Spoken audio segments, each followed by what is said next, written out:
Hey beautiful people, and welcome back to my YouTube channel, A Moment with Monica. My name is Monica and I love to equip, encourage, and empower others through the word of God. If you're all about being equipped, empowered, encouraged, if you need that, definitely subscribe, hit the notification bell so that you are notified every single time I post. We are back with another video. I'm pushing to be consistent this year in everything that I do, not just YouTube ministry, but just in everything, to be committed, to be dedicated. And so I'm back with another video. I'm just now leaving church. My new routine is to actually record every time I come from church, and we'll see how that goes as I get into serving and things like that. And so that brings me to my message today, which is, committed to community. Committed to community. Don't allow the enemy to have you isolate yourself, to have you reject yourself and reject others, those who love you, those who are here for you. That is his plan. One of the things that I learned from coming out of hiding was that I was gonna have to place myself in a community. I was going to have to get out of the cave that I built for myself, right? Because when we're preserving ourselves, when we are trying to protect ourselves and we've been hurt and we've been traumatized, often what we'll do is we will hide from people. We'll hide from people. We'll hide from people who love us, people who don't know us, people who we feel will hurt us. We will just put ourselves in this box and hide ourselves just to protect ourselves, because for the sake of not being hurt again, for the sake of not going through that trauma again. And in that cave that we make for ourselves, the enemy is like, boom, I got them right where I want them to be. This is perfect. Because then he can speak his lies. He can say, did God really say that? Like he said to Eve, did God really tell you that he has plans for you, that he has a purpose for you? He will try to guilt us into, putting ourselves into shame and condemnation. He will guilt us into feeling so sorry for ourselves and so hopeless that we don't branch out and we don't come out of the cave at all. And if we don't find community, it's almost as though we'll be in the cave and we'll come out of the cave. God will bring us through healing, through transformation. And because we seek to isolate ourselves, when we come out of the cave, we go right back into it. And so I really wanted to encourage you and kind of share my testimony and my story about how I'm pushing through and finding community again, and being committed to being vulnerable, being committed to showing up, being committed to getting out of the places that the enemy, had for me, and his hopes and his dreams that he had for me, getting out of that routine that he knows. Because, when the enemy is familiar with our routines, when he's familiar with our habits, when he knows that, we don't change this or we don't change that, and we don't allow God in this area, we're still hiding this part of ourselves from God, it's so easy for him to have access, because he's like, okay, they don't want God in that area. They don't want God to shine light in that area. So bam, this is what I'm gonna do. I'm gonna come up in there. And one of the areas for me was self-preservation. I no longer try to preserve myself. I understand that in life, you have to put yourself out there. And yes, you will experience some hurt. There is no telling. Jesus experienced hurt with Judas and so much more.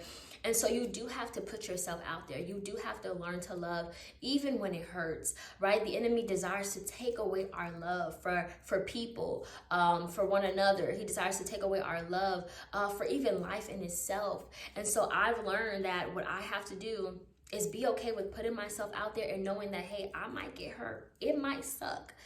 I might get betrayed. It might not be what I wanted it to be. And that has happened to me several times, and I know that has happened to you all as well, because that's life. Life is unfair. We're gonna go through some things. We're not gonna like it. We're going to close some doors in some relationships, and everything won't end the proper way.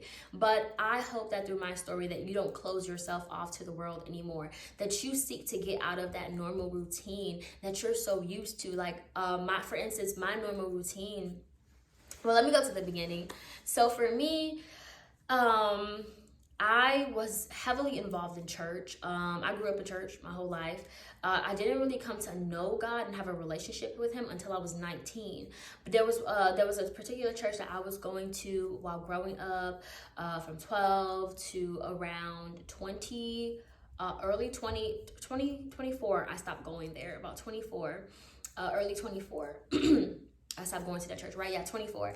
So I was going there for a really long time. I really was committed though at that church at 19 and up to 24. I was committed. But from 12 and like 19, I wasn't as committed because I was like back and forth. I was going through different things. I was dating this guy.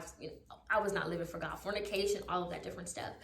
But things happened. I experienced some church hurt, and I was like, God, right now I still want to go back to church. I still love church. I still love your people.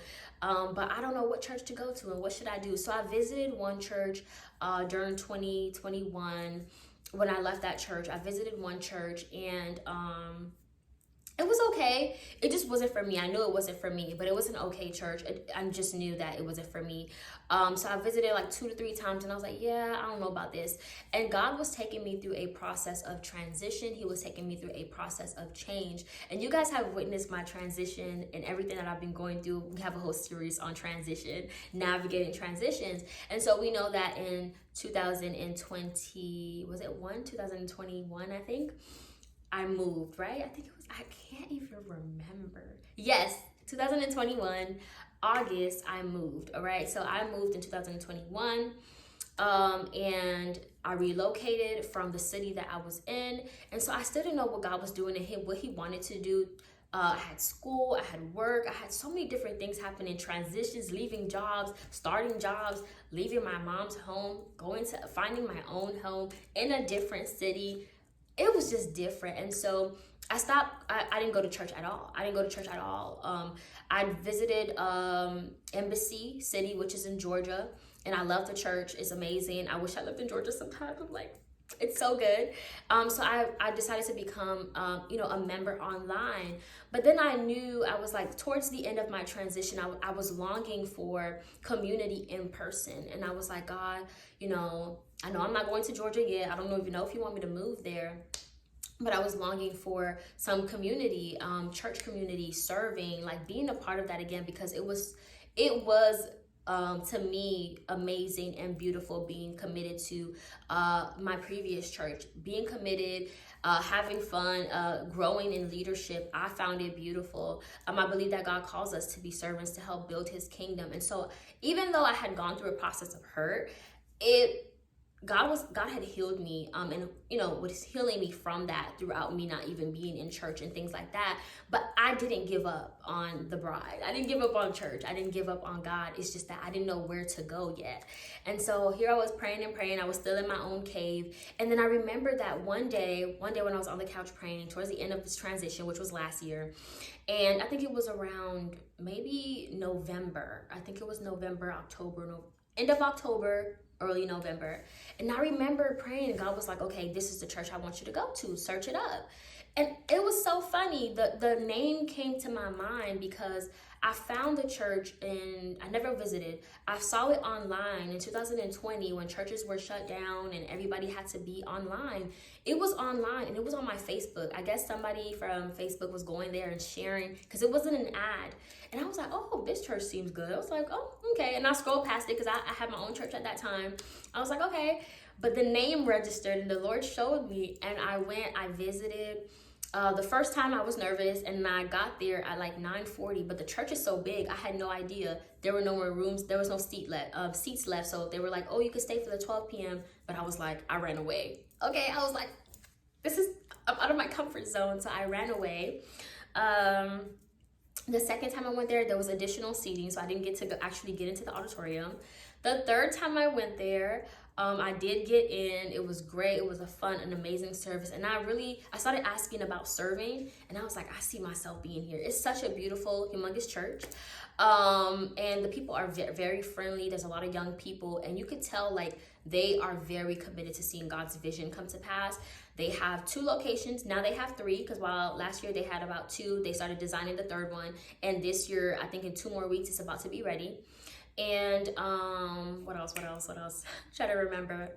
So it's about to be ready. And then they're always serving in Miami and doing different things. So I find that church very committed to producing and creating and doing God's will, and definitely the presence of the Lord is there.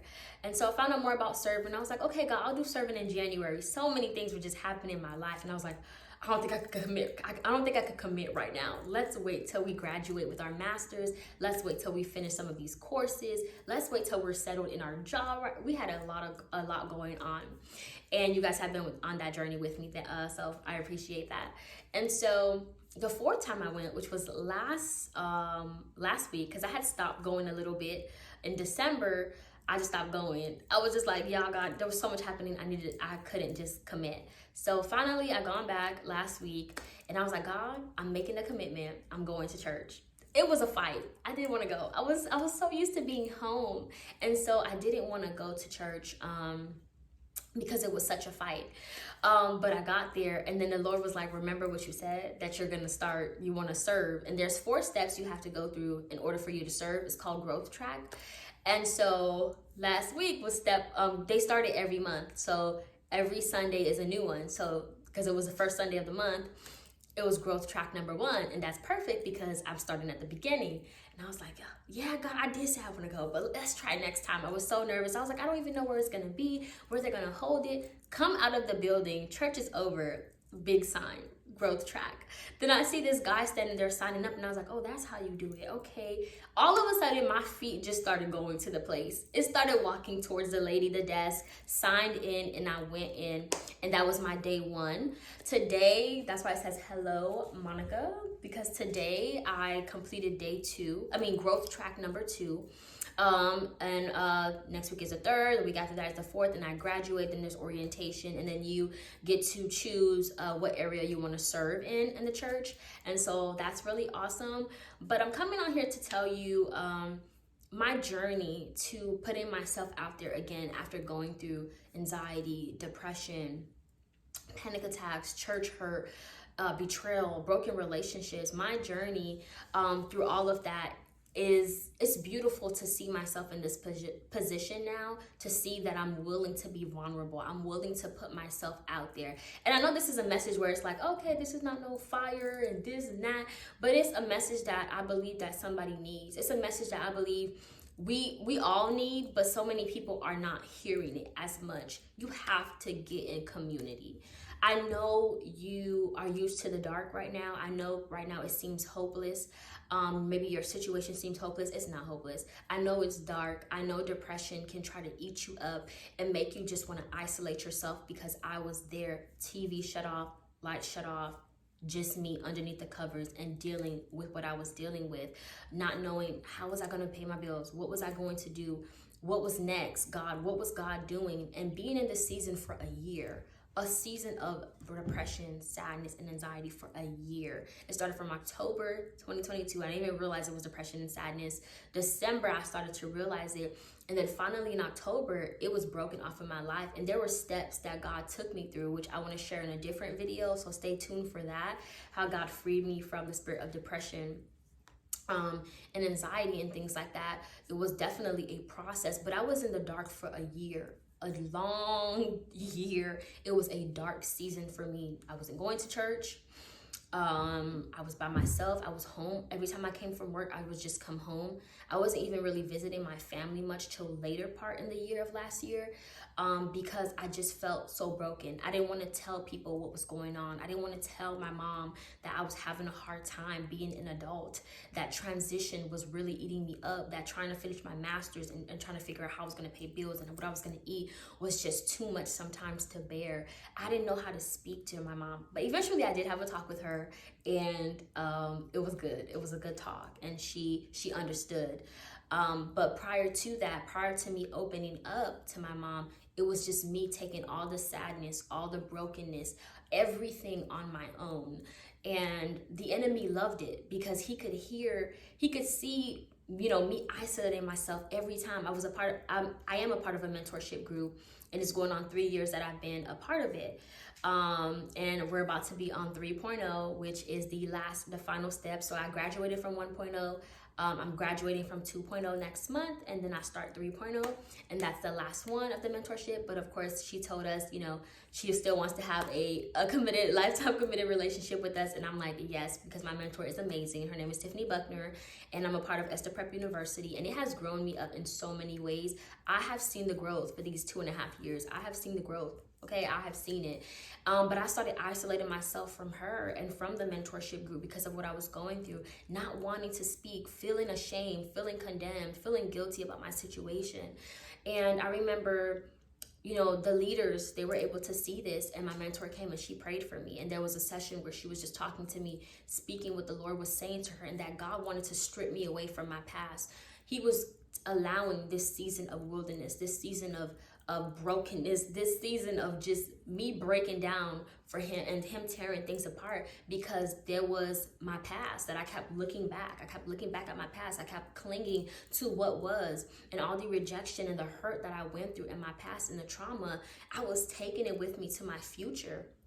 And God had to stop me. So he had to strip me and have me break down. And I was like, man, when she first spoke to me, I was like, this is harsh. First of all, God, what is going on? That's not even fair. But now that I've come out of it, I look at it and I'm like, wow, thank God he did what he did. Because there is such a freedom that I feel. There is such a joy.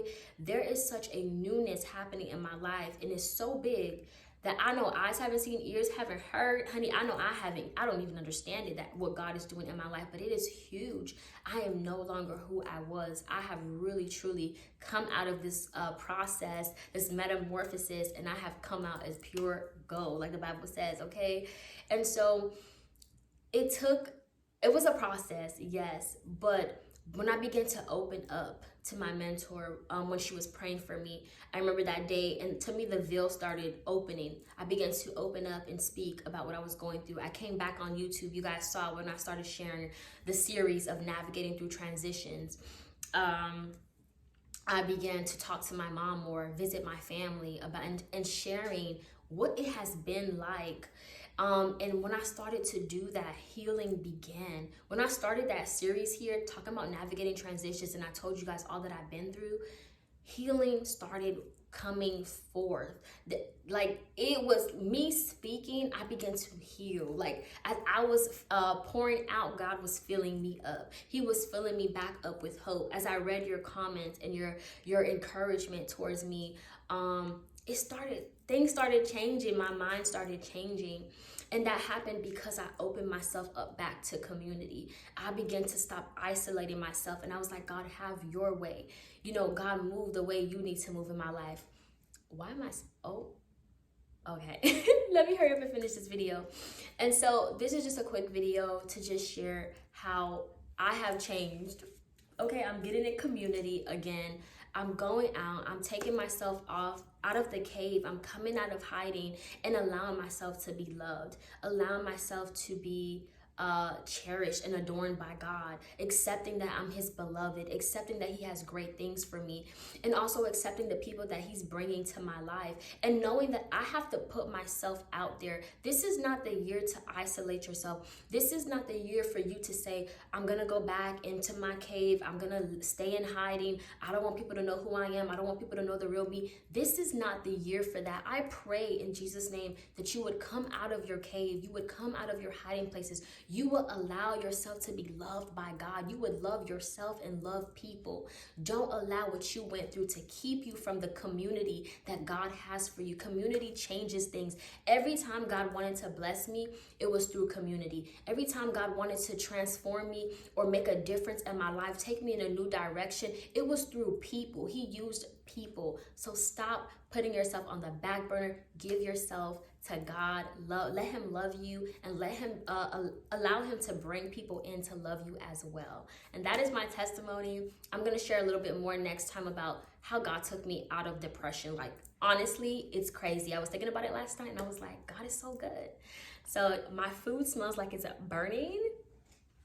I'm gone, y'all. I'm gone. This was just a quick video to kind of share me coming out of hiding and going into community.